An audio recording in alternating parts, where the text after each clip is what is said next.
এখন পর্যন্ত যত মানুষ আমার হাতের এই মরিচ ভর্তাটা ট্রাই করেছে সবাই রেসিপি নিয়ে গেছে। আসসালামু আলাইকুম, welcome to my channel cooking by 3 Cs। আজকে আপনাদের সাথে শেয়ার করব মরিচ ভর্তা। এটা এতটাই মজা এবং লোভনীয়। এর জন্য প্রয়োজন বেশ কিছুটা কাঁচামরিচ আর এক টুকরো মাছ।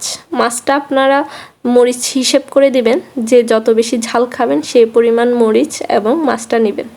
এখন মাছগুলো ভেজে কাঁটাগুলো আলাদা করে নিতে হবে।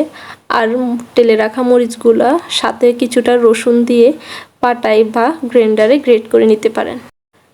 বাটা শেষ হয়ে যাওয়ার পরে এখানে এই যে আমি বেটে ফেলছি রসুন দিয়ে কাঁচামরিচগুলো আর সাথে মাছ। এখন বেশ পরিমাণ কিছুটা পেঁয়াজ লবণ দিয়ে ভালো করে ভেজে নিতে হবে।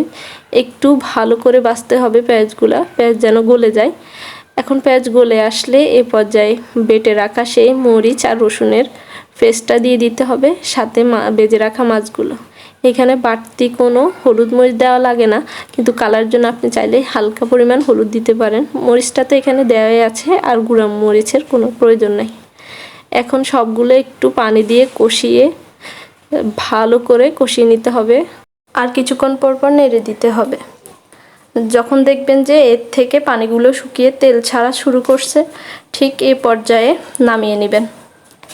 এটা এতই মজা, আপনি যারা ঝাল খায় তাদের তো অনেক পছন্দ হবে, আর যারা ঝাল পছন্দ করে না তারাও ট্রাই করে দেখতে পারেন। Must be try.